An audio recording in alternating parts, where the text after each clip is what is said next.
Pernah nggak sih Anda mikir kenapa ya keputusan finansial yang kelihatannya udah paling bener, paling logis, malah hasilnya berantakan? Nah, hari ini kita bakal coba kulik bareng-bareng psikologi di balik semua itu.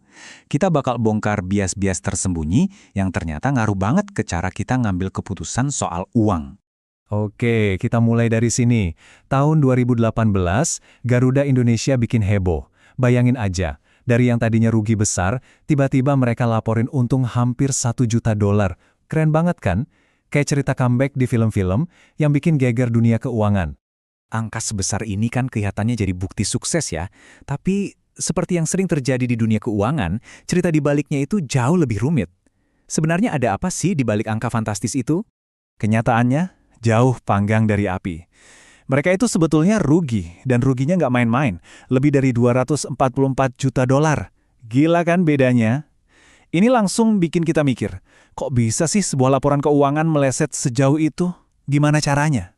Skandal ini tuh bukan cuma soal salah hitung atau pelanggaran akuntansi biasa. Ini soal kepercayaan investor yang hancur, dan ini nunjukin betapa rapuhnya kita saat dihadapkan sama informasi finansial yang keliru. Tapi, ini bukan sekadar kasus laporan keuangan yang diakali loh.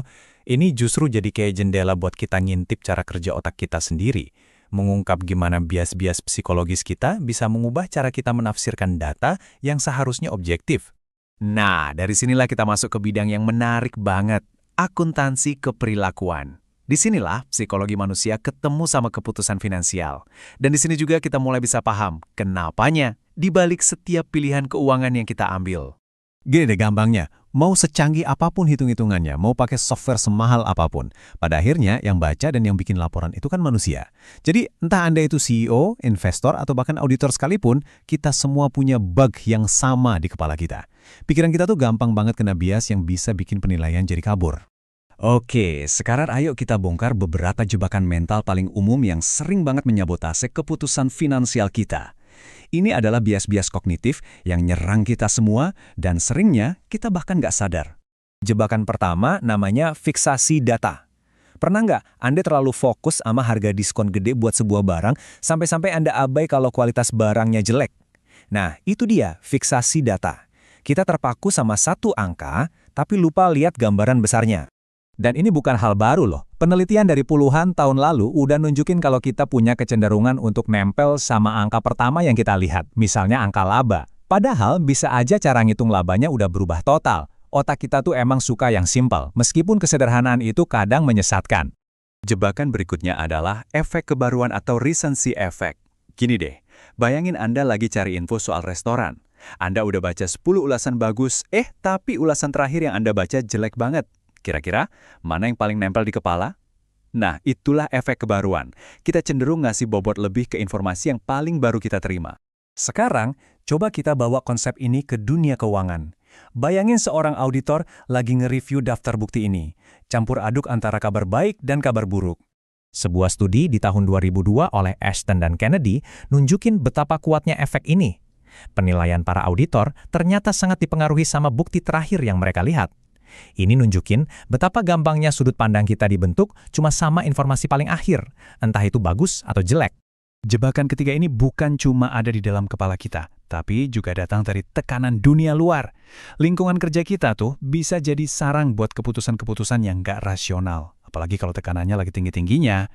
Di profesi yang stresnya tinggi kayak auditor, burnout itu bukan cuma soal capek. Ini adalah kondisi yang bisa mengikis kemampuan kita buat berpikir jernih.